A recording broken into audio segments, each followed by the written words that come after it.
আসসালামু আলাইকুম। সবাইকে স্বাগত জানাচ্ছি নতুন একটা ভিডিওতে। গতকালকে মাঠে গিয়েছিলাম খেলা দেখবার জন্য। ১ম ম্যাচটা দেখতে পারিনি। আ সেই ম্যাচে রংপুরকে দুর্দান্তভাবে হারিয়ে সিলেট কিন্তু এক ধাপ এগিয়ে গেছে আ ফাইনালের কাছাকাছি। অপরদিকে চট্টগ্রাম কিন্তু রাজশাহীকে হারিয়ে ফাইনালে চলে গেছে। আজকে যে ম্যাচটি অনুষ্ঠিত হবে রাজশাহী এবং সিলেটের।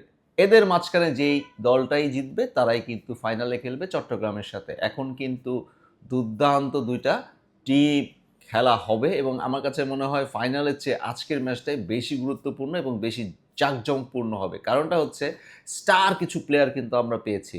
সিলেট যেমন ক্রিস ওকসকে এনেছে, স্যাম বিলিংসকে এনেছে, মঈন আলী তো অনেক আগে থেকেই খেলছে। এছাড়া ব্রুক আছে। মানে ইংল্যান্ডের একটা প্লেয়ার সব টিমের প্লেয়াররা কিন্তু বেশি আধিক্যতা পাচ্ছে এই সিলেট ম্যাচে। এছাড়া কিন্তু ইমন খুব চমৎকার খেলছে। মেহেদী হাসান মিরাজ রয়েছে, আফিফ রয়েছে।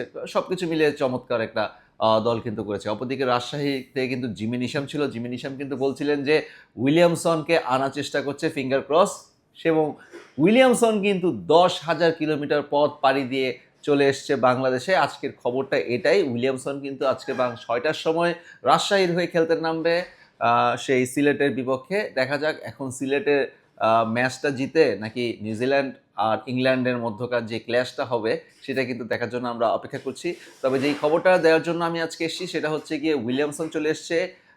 উইলিয়ামসন আজকের ম্যাচে কিন্তু খেলবে সিলেটের বিপক্ষে। সেইখানে আছে উইলিয়ামসন থাকবে, জিমি নিশাম তো অবশ্যই থাকবে।